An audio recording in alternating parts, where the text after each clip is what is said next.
Good morning. Inevitably on our daily walks we'll see a sign on a lamp post or telegraph pole or somewhere, lost and found. Dogs and cats and sometimes even budgerigars are lost and found. My own story of lost and found pets was in the first Christmas we lived in a new house. We'd moved to a new church and had a new house through the year. And this was the first Christmas, and we came back Christmas night with two young children who were very tired and my grandmother who was coming to stay with us for a few days. We arrived home, we carried the children inside, got them ready for bed and put them in bed. And realised it was quiet. We opened the back door and expecting to see our two furry friends, Naomi, a crossed collie of about 11 or 12, and Nehemiah, a golden retriever of about 6 or 7. They weren't there. Maybe they were under the house, escaping the heat and tired and asleep.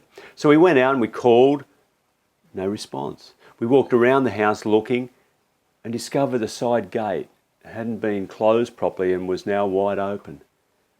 Naomi and Nehemiah were out in the world exploring and they were lost. We hurried inside and told my grandmother and said, look, you keep things under control here. We're going out to look for the dogs. Susan took the car and I was on foot. And off we went, searching the streets. After about an hour, Susan found me and said she'd found Naomi and taken her home. And she'd had enough, she was tired. So we drove home and Susan stopped and I went out for a bit more of a look for Nehemiah. But to no avail. I looked everywhere and couldn't find him. He was lost. So I went home and crawled into bed, tired. Sleep was difficult. All the thoughts and worries, had he ventured up onto the main road and been hit by a car?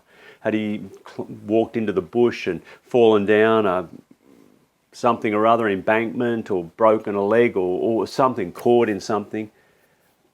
All the thoughts and possibilities went through my mind, but I fell off to sleep. We woke in the morning recognising that Nehemiah was still lost.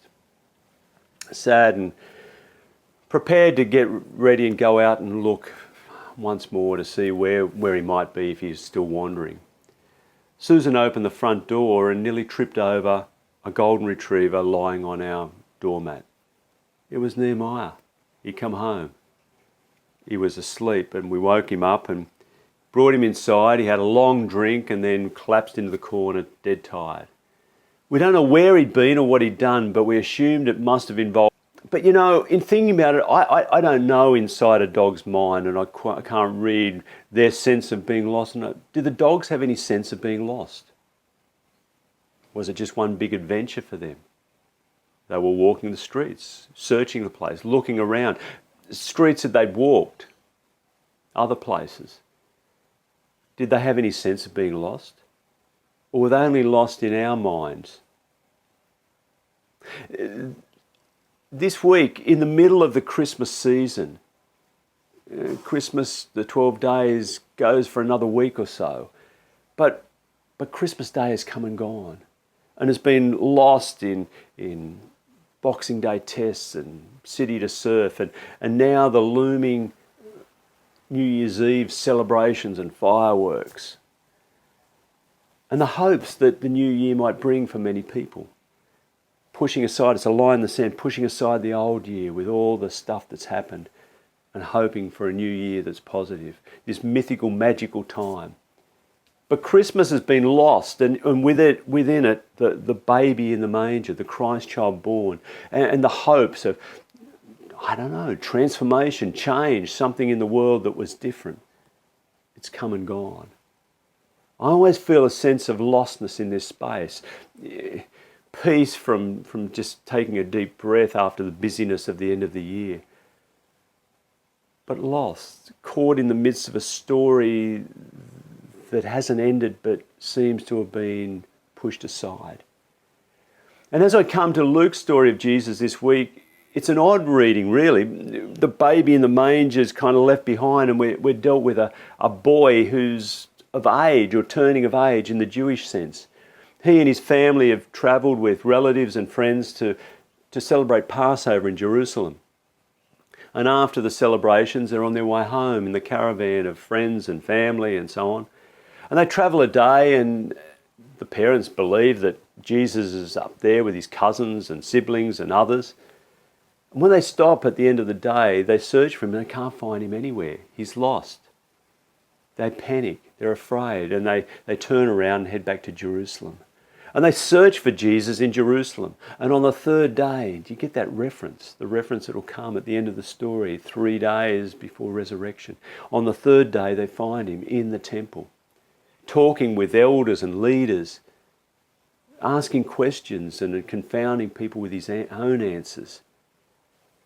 And there's relief and there's joy, and every parent knows, the lost child, that the relief and the fear and the confusion and the anger and the uncertainty and all the rest of it just pours out in emotion. Where have you been? Why have you done this? Why are you treating us like this?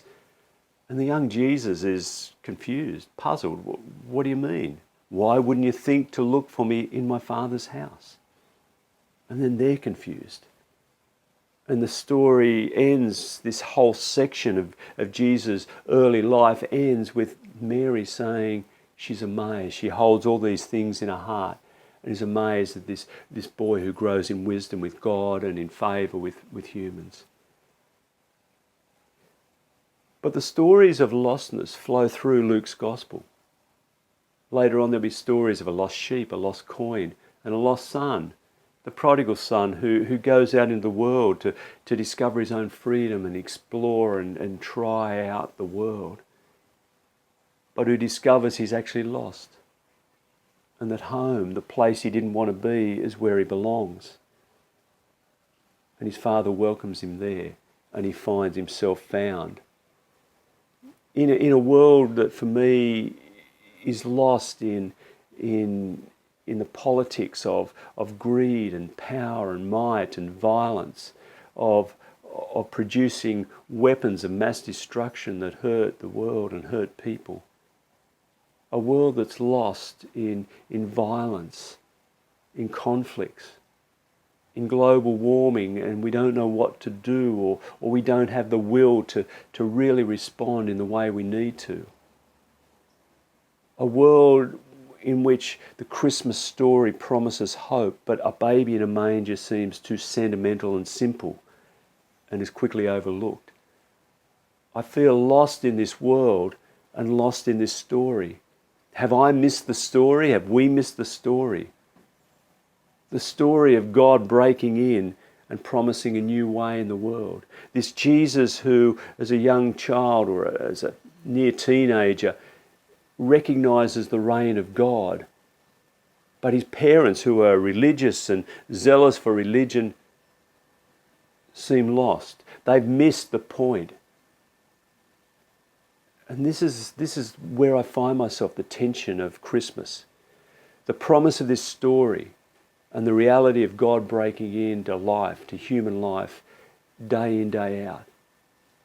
Of the inbreaking of God's reign in love and hope and peace and joy, where there are acts of love, where people reach out in kindness, where there's reconciliation, where people choose a way of peacefulness, peaceful reconciliation over violence and hatred and conflict, where you and I have the choice every day to love or to not love, to give ourselves in hope and in a positive way that makes a difference, or to deny people that peace, that hope, that life.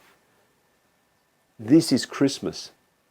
And maybe this is the hard moment when we get to choose whether we will allow this Christmas, this story, this inbreaking of God to change us and transform us and use us to be transformers in the world, people of love and justice and hope.